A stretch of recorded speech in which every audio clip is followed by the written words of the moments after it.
These three series in this problem are wonderful examples of how to use the limit test. So let us recall a little bit the limit test first of all.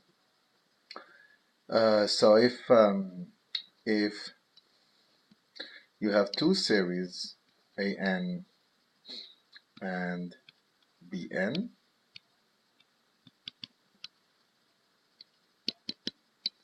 such that an close to bn when n is large, okay, and sigma of an as well as sigma of bn are positive, then this is the conclusion of the limit test. Sigma of an is convergent if and only if sigma of bn is convergent. So the problem becomes, what do we mean by this? And the best way to see it is that the best way to describe this is to check that limit when n goes to infinity of an over bn is equal to 1. So let's start with the first problem. So the first one is sigma of sine of 1 over n over square root of n from 1 to infinity. It's clear that we know, at least from limit, because this is sine of 1 over n, so when n goes to infinity, 1 over n goes to 0, and then you have a sine of a small number. And we know the famous limit, sine of x over x, when x goes to 0, is equal to 1. So in this case, what's happened is sine, this will imply that sine of 1 over n is close to 1 over n when n is large.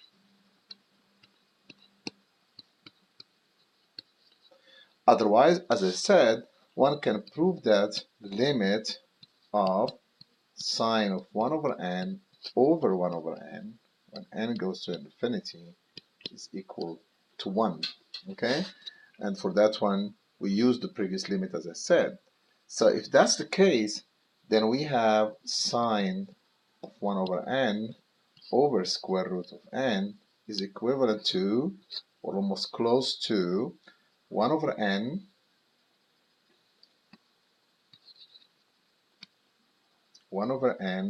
divided by square root of n, which is 1 over n square root of n, which is 1 over n to the power 3/2.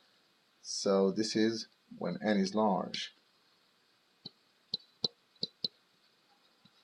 Otherwise, as I said, you can divide the sine of 1 over n over square root of n by 1 over n to the power 3/2 and show that it goes to 1. So if that's the case, then now we can apply the limit test, okay? So we have sigma of 1 over n to the power 3/2 is convergent by the p-test, because 3/2 is bigger than 1, and if that's the case, then sigma of sine of 1 over n divided by square root of n is convergent by the limit test. Okay, next we go for the second problem, and that one is a rational expression. It looks like a rational expression, fraction over a fraction of powers of n. Though the powers are not, so this is not real because 4/3 is not a natural number. N to the power 4/3 over 2n squared minus 3n plus 5 from 1 to infinity. So again, whenever you have a rational expression with powers of n, what you do, you always, when n is large, keep the highest power, okay? So here, it's clear that the top we have no problem, but at the bottom we can ignore the 3n and 5. In other words, we have the following, which is that n to the power 4/3 over 2n squared minus 3n plus 5. This is behaves like n to the power 4/3 over 2n squared, which is 1 over 2 n to the power 2 minus 4/3, okay, which is equal to 2/3, okay, n to the power 2/3.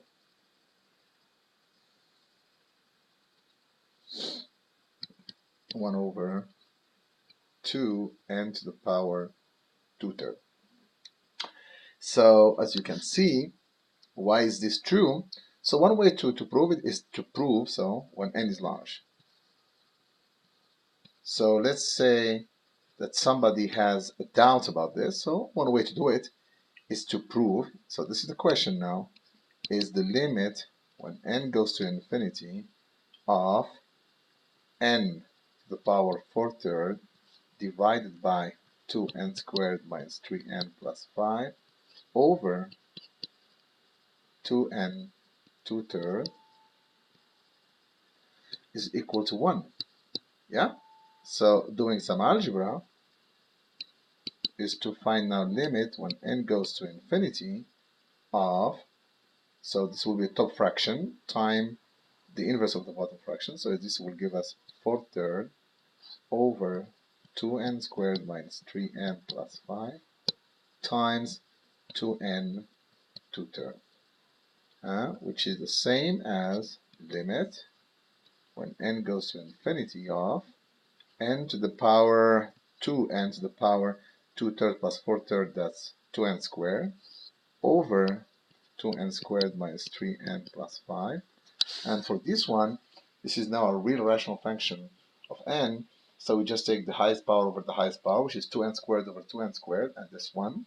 Or we can use Hopital rule to show that the limit is 1.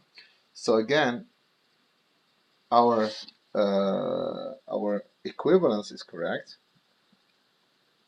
What we wrote right here, that this is almost the same as this.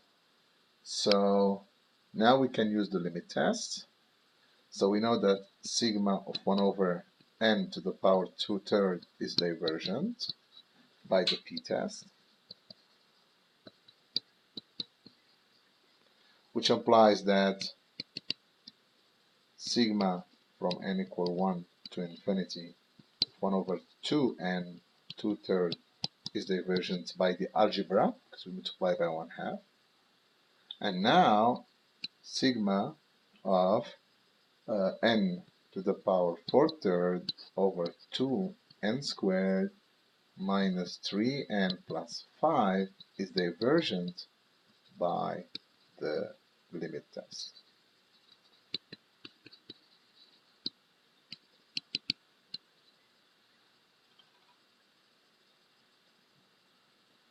Third problem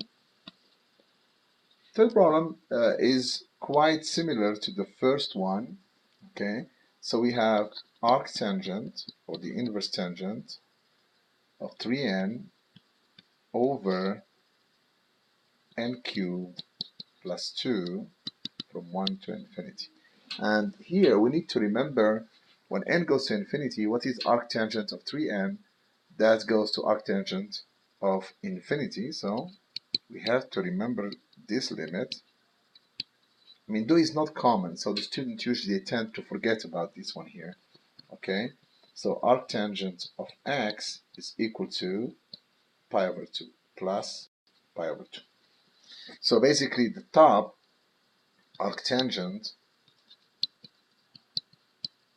of 3n over n cubed plus 2 behave like the top gets closer to pi over 2 when n is large, and the bottom gives me n cubed because the 2 is nothing compared to n cubed when n is large.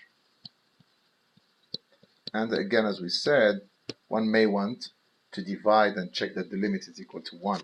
Okay? So now we look at sigma of 1 over n cubed. It is convergent by the p-test,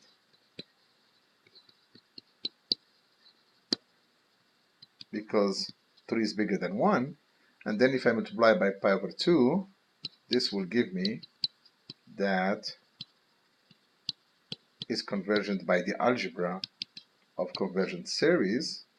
And now we can use the limit test to say that arctangent of 3n over n cubed plus 2 is convergent by the